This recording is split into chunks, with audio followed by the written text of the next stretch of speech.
All right, welcome back. I recognize we're just a little bit behind on our timing, but we are going to do our best to catch up. This next session is called For What It's Worth, Student and Public Perceptions of the Value of Higher Education.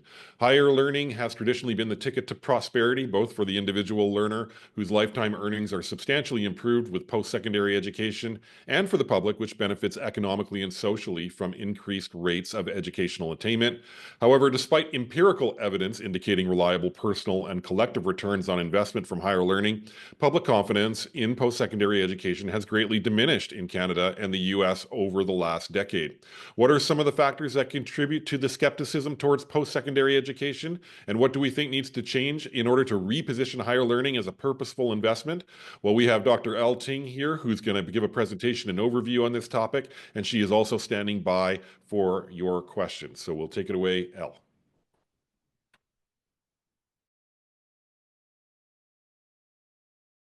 Thanks, Mike. Hi, everybody. Feel like we just did this a year ago. We're going to spend a little time together thinking through the wicked problem of how to present a meaningful value proposition for post-secondary education. And your first question may be, is there a problem? That's actually the second question we should ask after what's the ROI on completing a post-secondary education nowadays? By ROI, we mean the return on investment. What the net benefit would be for pursuing education past high school completion. ROI is almost always framed in financial terms, and by these metrics, higher learning has consistently delivered very strong individual and social returns on investment. Individual ROI is typically expressed as lifetime earnings premium, total additional income earned over a lifetime. And mileage varies, of course, among program areas and credentials, but virtually any amount and type of completed tertiary education produces an increase in lifetime savings. In the US, the average lifetime earnings premium for a four-year degree is a tidy $1 million, which works out to an additional $400 a week. And closer to home, BC government data show a similar relationship between learning and earning, with degree earnings premia generally in a range of $1 to $2 million, and certificate and diploma premia falling between $226,000 and $403,000. The social benefits of educational attainment are also widely documented, supporting the economy directly through highly qualified personnel and skilled labor and innovation that they drive, as well as the additional taxes that higher incomes create. Again, these are US numbers, but a degree graduate on average pays about 86% more in taxes than someone without a degree. And those without post-secondary education are more than 3 times as likely as college grads to live in poverty, as they experience more unemployment and underemployment and have less job stability. Higher education also supports civic engagement and several determinants of health, which reduces pressure on social services. College grads are much more likely to vote and volunteer and to exercise, and those with college experience are much less likely to smoke. Smoking has become way less common since the 1970s, but those without post-secondary experience are 5 to 6 times more likely to puff on the cigarette than those who complete a degree, and that tendency, of course, lines up with poorer health outcomes. College grads are also much less likely to be incarcerated, with US stats showing that those without any college experience are 11 to 13 times more likely to be in jail. In fact, educational attainment is a stronger predictor now of who ends up behind bars than race or socioeconomic background. Okay, so we have the ROI data in front of us, a lot of it, in fact, and it all looks peachy. So why is the public perception regarding the value of higher education becoming less favorable? US public confidence in higher education dropped to a historic low last year. And while Americans' public discourse around the value of post-secondary has become more politically charged in the last couple of years, the value that the public placed on going to college has seen a steady decline over the last 5 decades. This trend saw a few upward blips in the 2010s and a very short-lived rebound in the last year or so, but the trajectory was otherwise decidedly downward. In Canada, public opinion has been more stable, but there's still a significant portion of the learner and general population who don't see a post-secondary education as value added. So to circle back to the question we started with, do we have a problem? Well, probably, since public sentiment has been persistently declining despite very strong ROI indicators. This misalignment suggests that notions of value or the lack thereof are not reflected in the prevailing returns calculations. So the challenge that this project is intended to unpack is this incongruence between ROI data and perceptions of education. And we're trying to get at what's currently being measured by ROI and what isn't, and to dive deeper into what learners and the public's appraisals of higher ed are actually based on. By understanding these better, we can think about how to create meaningful value out of the post-secondary experience. The first limitation to address is that ROI data only speak to outcomes for those who complete their program of work in post-secondary. At the average American public four-year institution, a first-time full-time student has less than 50-50 chance of completing a degree within 6 years. In Canada, the completion rates are a bit higher, 60% in public colleges and 75% in public universities. But nevertheless, if we look at the absolute numbers, there are millions of non-completers in the North American context. So what this means is that the coffee's for completers. All the good stuff promised by post-secondary ROI assumes completion and thus only applies to completers. Meanwhile, non-completers' outcomes, experiences, and perceptions turn out to be very similar to those who have had no post-secondary experience. In fact, most non-completers have it worse financially than those who never attempted college or university because they're much more likely to be saddled with debt, in addition to the opportunity cost of not working while in school.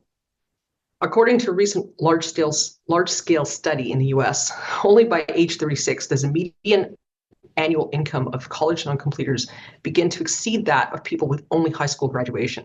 And over a third of non-completers will never see any earnings premium at all.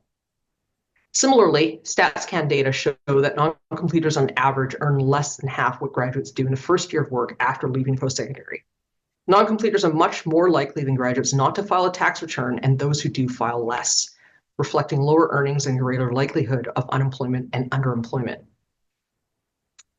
Another problem we run into in asking humans a question like, do you think that college education is worth having, is that what they say in that moment won't ultimately affect their actions in a predictable or logical way. Sometimes this mismatch is due to a lag in data, but often people just don't base their decision-making on statistics and facts. As a result, their perceptions are sometimes way out of step with their actions.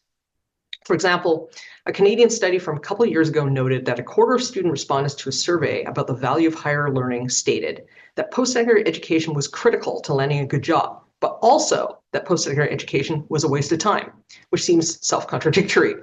Interestingly, responses differed by gender, with a third of all male respondents saying that post-secondary was critical, but also a complete waste of time. A US study from this year showed that while students' perceptions of college have become much more negative since the pandemic, their enrollment rates haven't changed nearly as significant as their feedback suggests they should have. Furthermore, their negative sentiments were found not to align with cost, debt, or labor market outcomes data. So it's looking like a cost-benefit analysis of post-secondary education isn't exactly clear-cut. So what is driving people's perceptions of value in this case? Limiting the value proposition of post-secondary education to financial metrics leaves out the interiority of how people determine value. And there's actually a whole field called behavioral economics that deals with what drives consumers to do what they do. So why would most people choose cookies over vegetables? Why does placebo effect exist? And why is a more expensive good more desirable or deemed better quality than a less expensive one? These are, of course, just a few examples of how our judgment of value is emotionally driven, such that one expert describes this process and its results as predictably irrational. As we'll see, it doesn't take much to nudge our appraisal of something one way or another based on our feelings. So it turns out that when a benefit is offered is a key factor in how valuable it's regarded. This is called delay discounting, which is a human tendency to prefer a smaller reward now, called a smaller sooner reward, or SSR. It actually has its own acronym, over a bigger reward later. And his preference for getting something sooner, even if the immediate benefit is much smaller than the longer term one, is important in understanding why expressing an ROI as a lifetime earnings premium may not mean very much to current or prospective students who are being asked to make a significant investment upfront, their money, but also their time and energy for a reward that may not be fully realized for many, many years. With economic prospects as volatile as they currently are, the cost of higher education may be even harder to justify. As noted earlier, the risk of post-secondary non-completion is about 25% under the most favorable conditions, and is closer to 40 or 50% overall. It's a gamble for many students who face a coin flip chance of losing their down payment on any future benefits. And of course, different people expect different things of higher education. One recent US study summarized 4 archetypal mind models that can be used to understand the motivations and perceptions of different learners, faculty, staff, and admin, collectively known in this case as on-campus adults, and parents and trustees, who are the off-campus adults. The first group is the inertial folks, the ones who view higher education as just the thing you're expected to do after high school with no vision or aspirations for what comes afterwards. Then there's the transactional group, made up of people for whom post-secondary is a means to an end. They get credential, then just use it as a token to secure a job. Next, we have the exploratory learners who see post-secondary as an opportunity to try new things and meet new people. And finally, there are the transformative people who believe that post-secondary education is the way to win the boss level of Maslow's hierarchy of needs, self-actualization.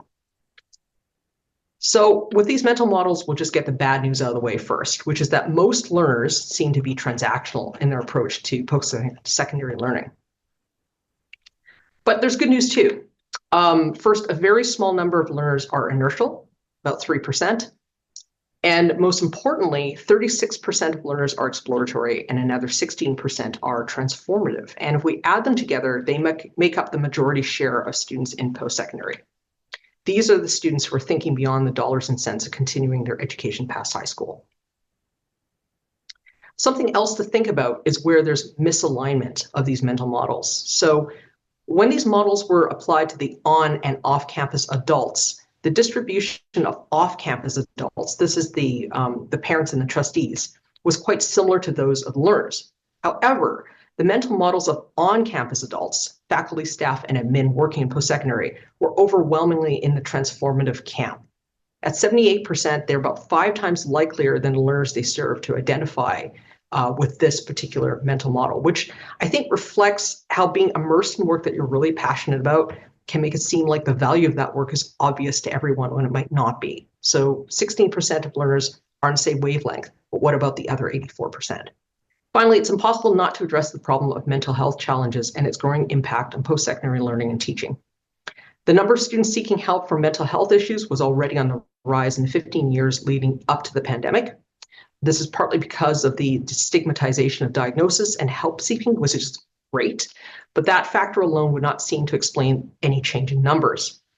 Conservative pre-pandemic estimates across Canada and US studies place the prevalence of mental health challenges among post-secondary students at about 20%, a rate comparable to those of post-secondary learners elsewhere in the world, according to World Health Organization data. On balance, post-secondary students have been reporting poorer mental health since the pandemic. 22% of Canadian post-secondary students are experiencing moderate mental distress, and 35%, which is the largest share in this particular nationwide health check, describe their level of mental distress as severe. An Ontario study found that 4 out of every 10 post-secondary students have a formal mental health diagnosis, and comparable US studies place the rate of mental health diagnoses among college and university students at more than 60%, with the majority of these diagnoses being anxiety and or depression. And these numbers have a real impact on post-secondary access, persistence, and completion, as students consistently point to mental health challenges as the top reason for dropping out. It's worth noting, too, that loneliness is strongly correlated with poor mental health, which may just help to explain the post-pandemic increase in post-secondary students' mental health challenges. Vivek Murthy, in his tenure as US Surgeon General, made a bit of a splash when he declared loneliness an epidemic, with mortality impact equivalent to smoking 15 cigarettes a day. He also highlighted that loneliness was correlated with an elevated risk of anxiety and depression among youth that can persist for up to 9 years, even after social connections improve. And there's a good chance, of course, that a few of those years would be spent in college or university. In Canada, youth now make up the loneliest segment of our society, with about a quarter of all young people aged 15 to 24 often or always feeling lonely, and about half of all Canadian post-secondary students reporting loneliness and a lack of social supports. Now that we know all of this, how can we create a more complete value proposition for higher education? And more importantly, how can we facilitate a more supportive and meaningful experience for post-secondary learners? We've been quite successful at improving access to higher ed, but how can we help more students harness and pay forward the value of post-secondary education? Well, like the old joke goes, you eat the elephant one bite at a time. And there are some low barrier wins that we can nibble towards at this point. For starters, it's crucial to acknowledge the elephant in the room before you start chewing on it. Non-completion and losses that come with it largely account for the discordance between what higher education delivers and what people think it's worth. So it's important to contextualize ROI data against this 40 to 50% non-completion scenario. And measuring the impact of non-completion makes it possible to deconstruct this problem and create mitigating strategies, such as highlighting the near future benefits of post-secondary education. If finishing college means an additional $400 a week, that probably feels realer to learners and their families. That's going to help them to create a household budget in a way that makes more sense than the promise of a hypothetical million over a lifetime. Perception checking through community consultation can also help ensure that diverse motivations and needs are satisfied by programming service options. Students who are transactional may be fine accepting a short and more basic experience if it costs them less. But it's likely that just as many learners need time and flexibility to explore and grow in post-secondary. On this note, transfer could also be leveraged to reduce the number of non-completers. Approximately 9 out of 10 of non-completing students want to come back and finish with a credential, and transfer pathways give learners more options to prevent interruptions to their studies and makes it easier for them to find a way back if they do need to stop out. An Ontario report on transfer showed that over 60% of stopped out students used transfer to jump back into their studies.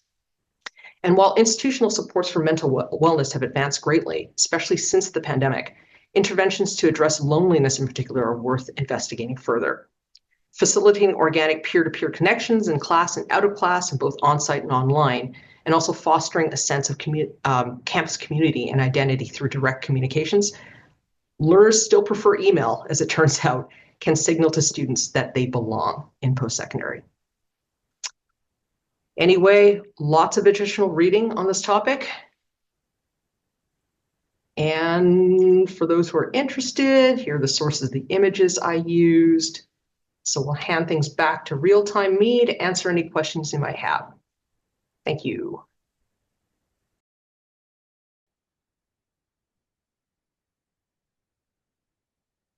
Okay, welcome back. It's now my pleasure at this time to introduce Dr. Elle Ting, who is here to answer your questions. Welcome, Elle. Hey, everybody. All right.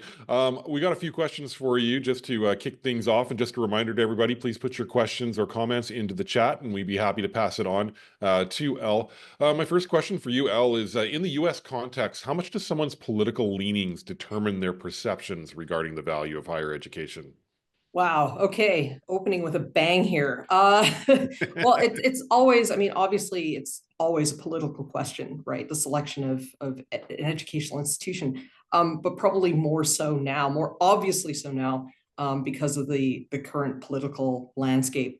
But I think it's also important to kind of qualify what we mean by perceptions of value in this case. So I alluded earlier to this uptick in public approval of higher education, and that happened over the summer.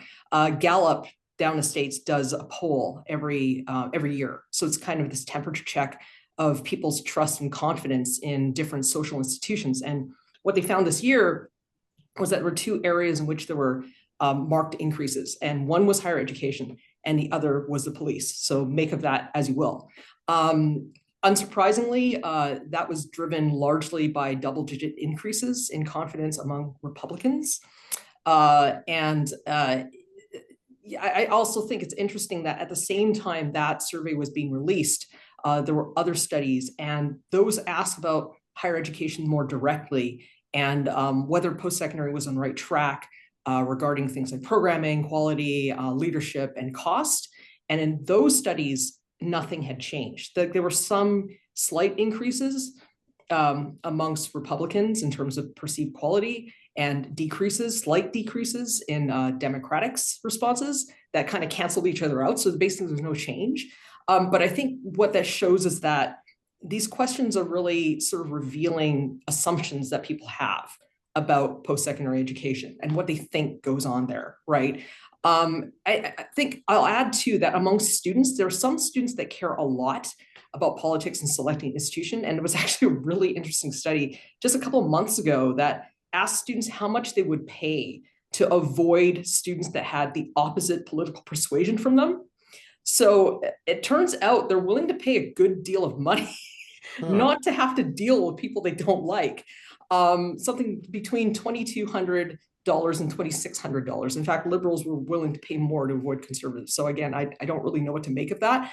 But a lot of the time, students' actual consideration of politics is grounded in more practical concerns around institutional and state policy.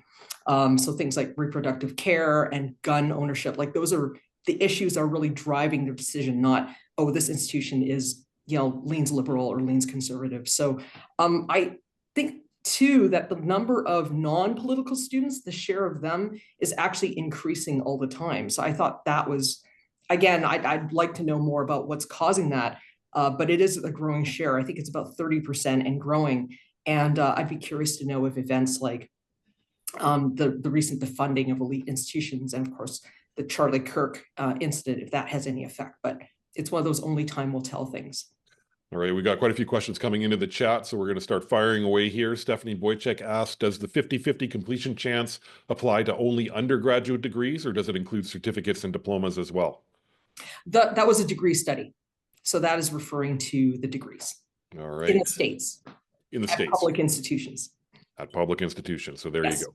All right. Our good friend Ben Farrell from the ministry is asking, did you see any data regarding the impact on return of investment of a completer not pursuing a job aligned with a credential? I did not find that. I don't think it got down to that granular level. It was just comparing completers versus non-completers, and it was based on statistics. The ones I saw in Canada were Statistics Canada numbers. So, and in the States, again, they were doing a very broad national survey, and it didn't get to the point where graduates are entering the workforce, like what kind of jobs were aligning or not aligning with their qualifications. I agree that would be really, really interesting to know, though. Yeah, I agree as well. There was a comment just about from Barbara Moon from Alexander College, just asking about if the references could be reposted. The answer to that is yes, they will. They were, it's quite a few of them, so it was quite small on screen. So kind of a blink if you miss it moment, but don't worry, they will be made available after the fact. I have one last question for you. Can students' mental models change during their time in post-secondary? What do you think? Yes, and in fact, that study that talked about mental models found that was exactly the case. Where you saw the most change was fewer students, like students entered more likely to be exploratory. For instance, by the time they were in about third year and just approaching graduation, they were actually less likely to be exploratory. And those numbers were moving out into, few were moving into transactional, but the majority actually were becoming transformational, which was, I thought was encouraging. And it makes sense because I think students have had by that point the time to kind of to do their exploration and probably know a lot more about themselves and their interests than they did when they're started, and are sort of rewriting their goals accordingly. So yeah, so definitely they can change. All right, well, we got one last question here from Carrie Chassels. Any findings correlating student perceptions of faculty as not prepared to use technology with their perceptions of the value of post-secondary education? Sorry, any finding correlating student perceptions of faculty is not prepared to use technology with their perceptions of the value of PSE? No, it didn't ask about that that factor or of the teaching and learning experience. It just, again, asks much more broadly about teaching quality. So Right. again, I agree that would be great information to have, but the studies I was looking at didn't get down to that level.